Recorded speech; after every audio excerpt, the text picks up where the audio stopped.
베드로전서 2장 9절입니다. 베드로전서 2장 9절.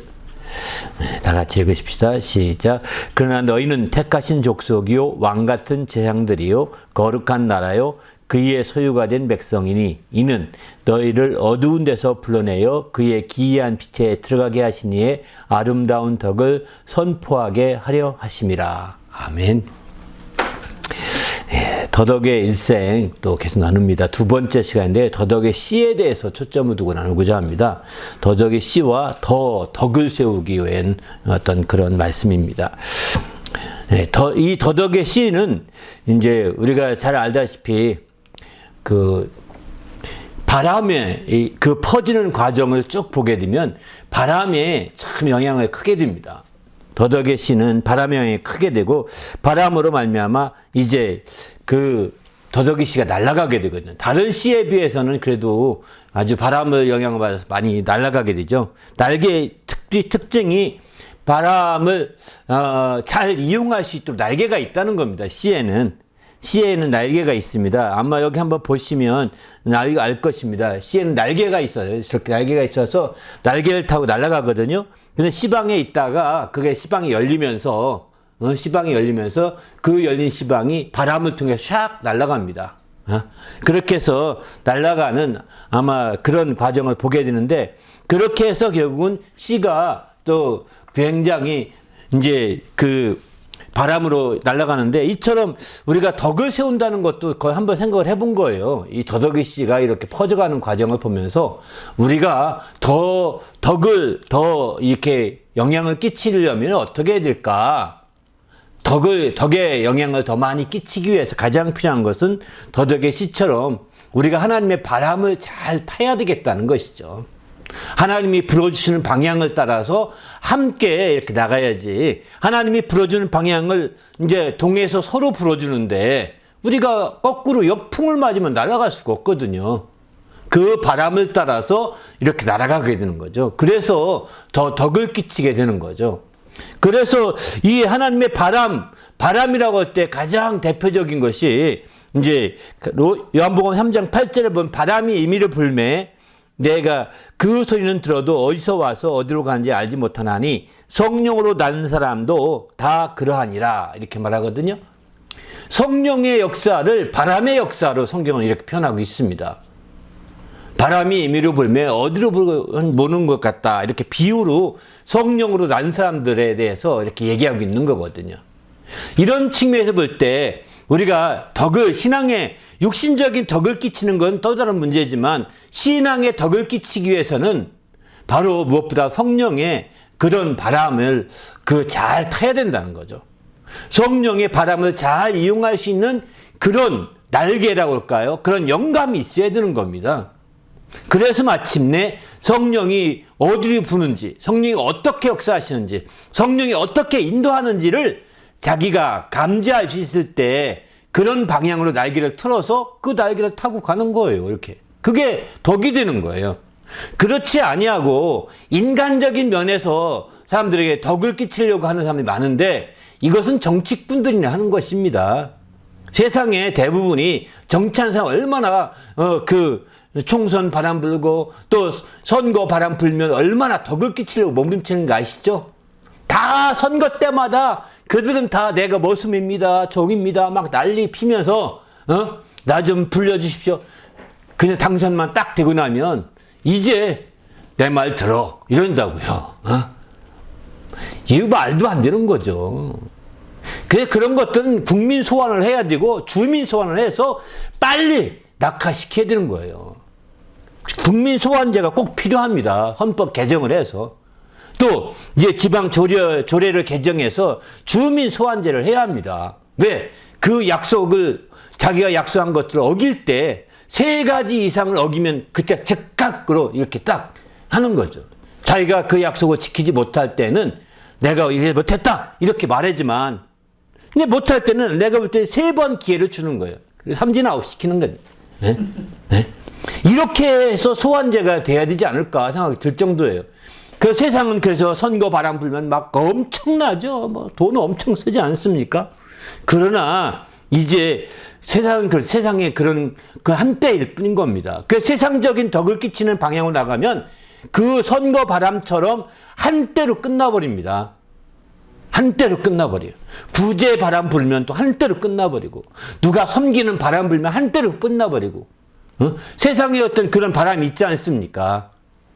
그러나 성령의 바람은요, 한때로 끝나지 않습니다. 지속적으로 성령의 바람은 지속적으로 불어서 멀리 가도록 이렇게 하는 거죠. 얼마까지 멀리 갈까요? 사도행전 1장 8절 보게 되면은 땅 끝까지 간다 이렇게 표현하고 있습니다. 땅 끝까지. 성령이 너에게 임하시면 오직 권능을 받고 예루살렘과 온 유대와 사마리아와 땅 끝까지 이르러 내 증인이 되리라. 철저히 성령의 인도함 받고 성령이 사람이 되고자 한다면 땅 끝까지 가야 되는 거죠. 이렇게 성령이 이끌림 받을 때 하나님의 놀라운 역사가 펼쳐지게 됩니다.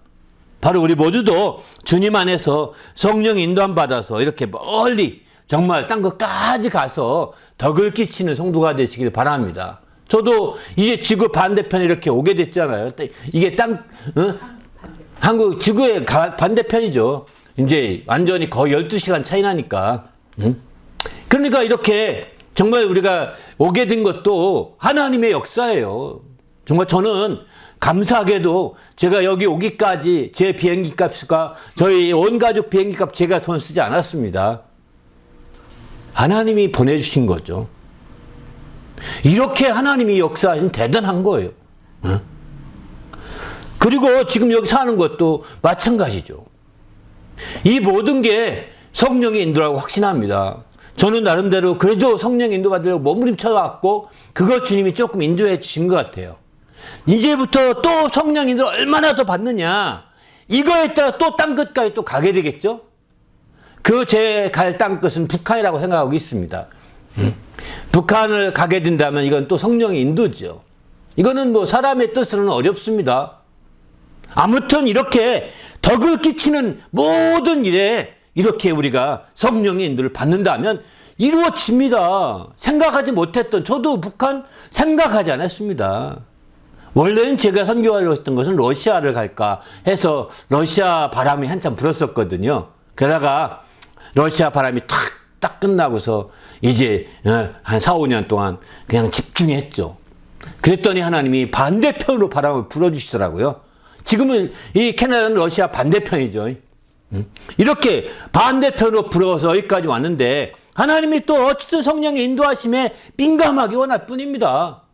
그러면 덕을 끼치는 삶이 어디든 간에 이루어질 것입니다. 우리 모두도 이제 주님 안에서 정말 주님의 아름다운 덕을 전하고 그 덕을 끼치는, 덕에 영향을 끼치는 성도가 되시길 바랍니다. 아까 읽었던 베드로는 이렇게 말합니다.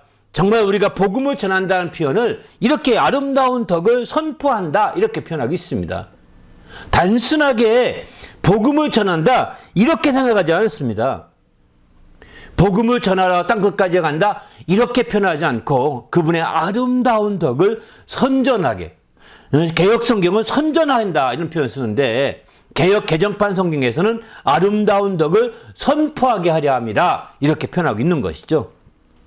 그 아름다운 덕이 뭐냐? 바로 어두운 데서 불러내어서 그의 빛이, 그의 기이한 빛에 들어가게 하신 것이라는 겁니다. 다시 말해서 세상의 어둠에 있는 세상 속에서 불러내어서 영광의 빛 가운데 우리가 들어가게 하신 거죠. 이게 바로 그분의 아름다운 덕이라는 거예요. 이 어둠에서 불러내어 그 주님의 빛 가운데 우리가 들어가게 됐던 것은 죄사함을 통해서, 속죄함을 통해서 들어갈 수 있었던 거죠. 바로 이렇게 회개하고 죄사함 받아서 주님의 영광의 빛에 들어가서 생활할 수 있게 됐다는, 이게 아름다운 덕이라는 것입니다. 바로 이게 복음인 거죠. 이 아름다운 덕을 전해야 된다는 겁니다. 선전한다는 표현이 더 멋있는 것 같아요. 선전은 알리는 거잖아요. 좋은 점만 가지고 알리는 거거든요. 선포한다고 할 때는 그저 알다시피 그저 모든 거 막 다 공개하고 이렇게 하는 거지만, 선전한다고 할 때는 좋은 점만 알리는 거거든요. 물론 나쁜 점도 없죠. 하나님이 아름다운데 무슨 나쁜 점이 있겠습니까? 그러나 좋은 점밖에 없죠.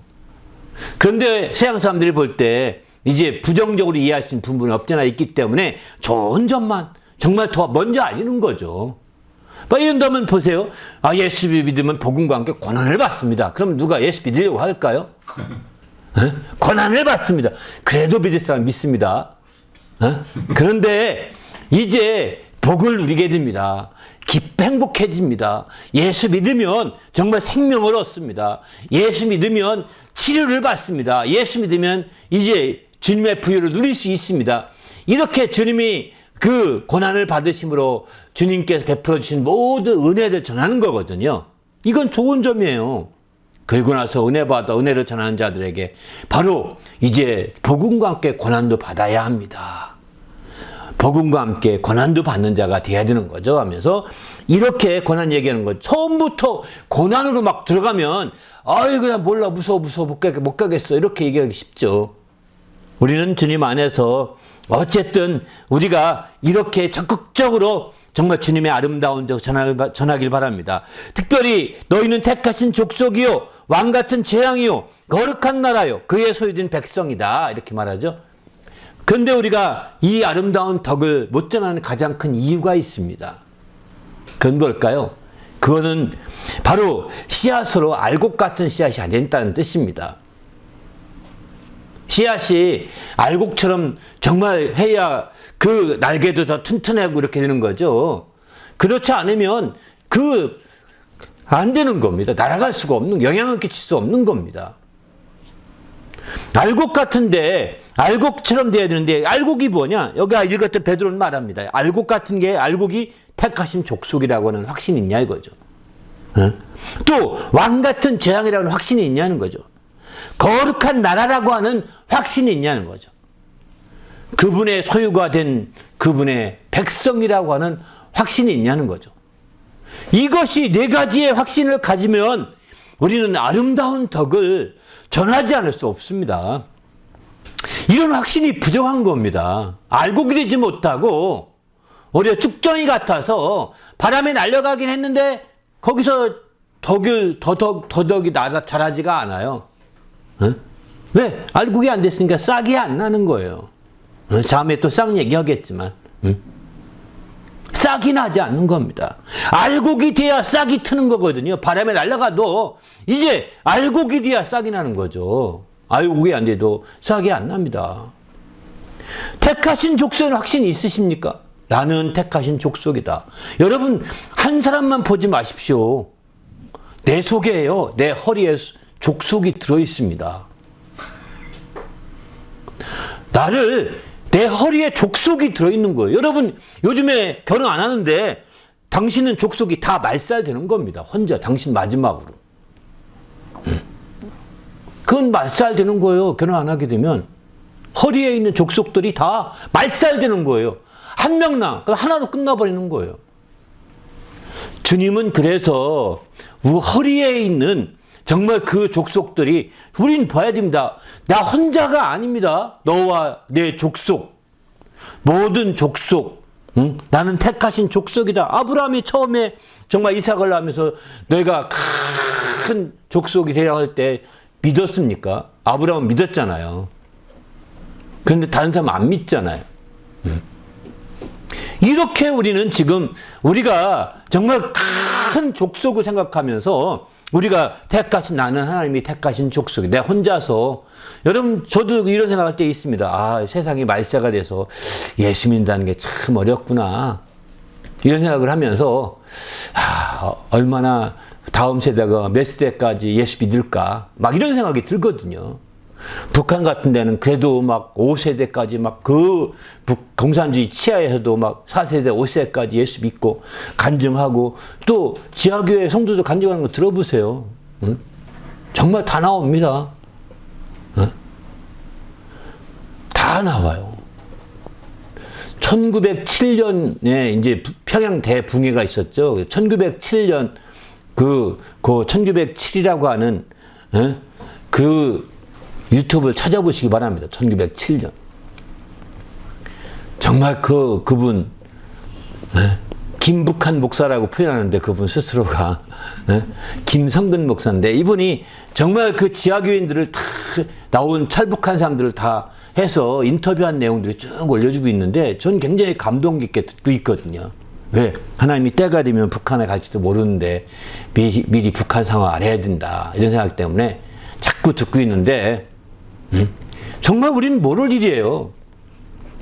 우리는 어쨌든 이렇게 정말 4대 5대 그들은 당연한 삶을 사는 거예요. 그냥 복음 전한다는 게 그 알다시피 우리가 막 전도 가정 팽개치고 전도 이런 것도 있지만 어느 시대든 간에 삶이 중요한 거거든요. 삶이 안 되니까 한국같이 개독교라는 소리 듣는 거 아니겠습니까? 전 그래서 이 덕을 세우는 신앙이 굉장히 중요하다고 생각한 거예요. 덕을 못 끼칩니다. 오늘날의 교회들이 덕을 못 끼쳐가지고 이렇게 개독교 소리 듣고 정말 목사가 아니라 먹사 소리 듣고 그렇지 않잖아요. 이게 무슨 얘기입니까? 말도 안 되잖아요. 존경을 못 받아도 그렇게 조롱받아서는 안 되지 않겠습니까? 누가 이렇게 했습니까? 바로 내가 그렇게 한 거예요. 나부터 그렇게 실천을 못했으니까 그런 부분이 있는 거죠. 근데 정말 복음이 전할 수 없는 지하교회들은 철저한 삶으로 하는 거예요. 한 명 전도하려고 7년을 기도했다고 하더라고요. 7년. 7년을 기도하고 만나고 얘기한다가 이제 마음을 털고 얘기한답니다. 그래서 그 전도에서 그 전도한 그 사람이 자기 사위가 됐더라고요. 참, 아무튼 우린 주님 안에서 자기 감사로운 사람을 전도해서 사위가 됐으니 생각을 해보십시오. 무엇이 그를 감동해 줬을까요? 삶인 거죠. 덕인 거죠. 하도 예수 믿는 사람들이 덕을 끼치다 보니까 북한에서는 누가 예수 믿는지를 알려고 자꾸 덕을 끼치는 사람을 찾는답니다. 그래서 막 나누어주고 섬기는 사람, 누가 잘 섬기는가. 그런 사람은 몰래 집에다가 카메라도 설치하고 해서 다 막 이렇게 도청장치해서 다 한답니다. 아무튼 그렇게 우리는 정말 하는데 이렇게 정말 알곡이 돼야 되는 거예요. 알곡이 돼야 정말 진정한 덕에 끼칠 수가 있는 거죠. 알곡이 되지 못하면 그냥 뒤집어지는 겁니다. 또 왕 같은 재앙이라고 그러죠. 우리는 재앙인데 왕이면서 재앙이라는 뜻입니다. 왕권을 가진 재앙이라는 뜻이거든요. 여러분 내가 그냥 막연한 정말 만인 재앙이라고 우리가 그런 말 쓰는데 막연한 재앙이 아닙니다. 왕권을 가진 재앙. 다시 재정 일치 시대가 되는 겁니다. 정말 일치 시대가 되는 거예요. 재정 일치. 그러니까 이제 정말 이렇게 제사장과 왕이 함께하는 권한, 이게 사무엘 같은 권한을 가진 거거든요. 사무엘 시대. 정말 사무엘처럼 그 모든 사사들처럼 이렇게 모든 권한을 가진 그런 거였죠. 바로 그런 시대를 우리는 정말 우리가 얘기하고 있습니다. 또 거룩한 나라, 이거 거룩한 나라고 한다면 국회의원 같은 거 이해 가장 좋은 것 같습니다. 국회의원은 한 사람이지만 국회의원은 한 사람 한 사람이 헌법기관이라고 표현하거든요. 헌법으로 보장돼 있어요. 함부로 잡아가지도 못하고 형사소추도 못합니다. 함부로. 보장돼 있는 거예요. 그 4년 동안만큼. 그래서 국회의원이 문제 제기를 하게 되면 공식적인 국가적인 차원의 문제 제기와 다름이 없습니다. 그래서 한 사람이지만 그 나라를 나타내는 거죠. 우리가 마찬가지로 성도는 한 사람이지만 나라를 나타내는 그런 성도라고 볼 수가 있는 거죠. 한 사람이지만 또 그의 소유된 백성이다. 바로 그분의 완전히 그의 소속된, 우리 크리스찬이라는 것은 그의 소속됐다, 소유됐다 이런 뜻이거든요. 크리스찬이죠. 완전 크리스찬이 된다는 겁니다. 자녀이면서 크리스찬이 돼야 되는 거죠. 여긴 백성일 때 백성은 자녀이면서 백성인 겁니다. 그의 소유가 됐다는 것은 이제 완전히 종으로서 주님을 인정하는 거예요. 아버지지만 그분을 주님으로 모시는 거예요. 내가 그의 종이니까, 소유가 됐으니까요. 이렇게 우리는 적극적으로 그가 그 앞에 우리가 순종하고 복종하고 하는 이런 바로 확신을 가져야 되는 거죠.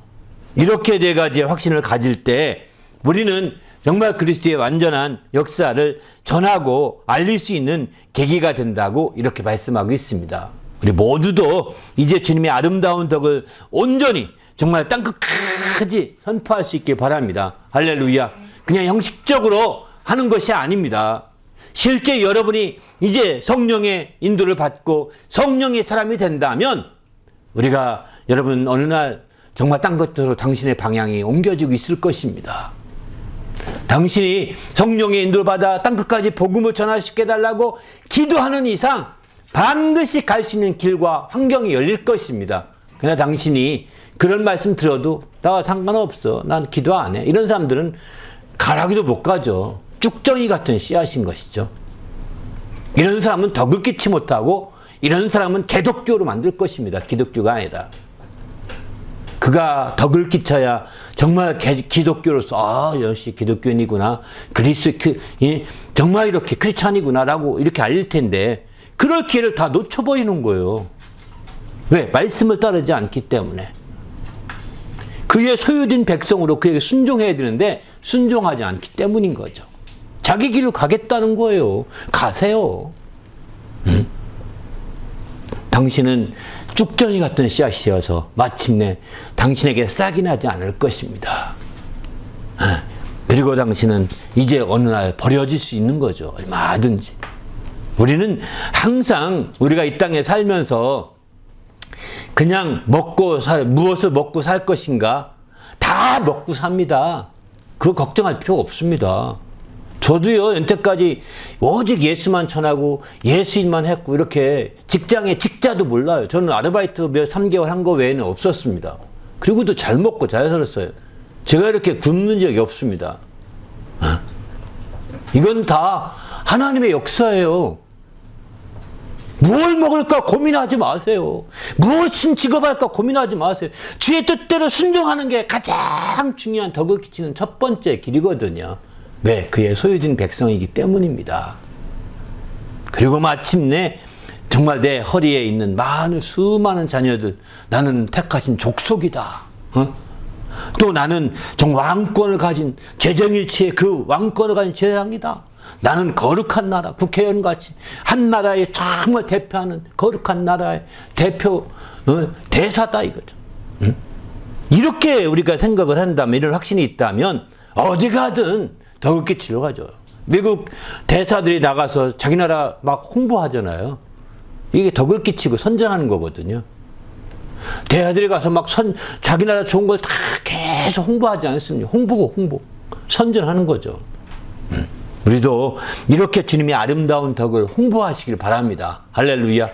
이게요, 보통이 아닌 겁니다. 우리 모두가 이렇게 정말 저 덕의 씨를 통해서 우리가 온전히 성령의 그 인도하시는 바람을 따라서 온전히 덕을 끼치고 덕을 땅끝까지, 덕의 영향력이 땅끝까지 퍼져가는 놀라운 역사가 있기를 예수님의 이름으로 축원합니다. 함께 기도하다 하나님, 내가 철저히 덕을 끼치는 삶이 될 수 있도록 성령 인도함 가운데 정말 더덕의 씨앗을 통해서 이런 지혜를 얻고 신성을 얻어서 바로 덕을 끼치는 일생이 되게 해달라고, 그런 참된 알곡이 되게 해달라고 간절히 기도하겠습니다.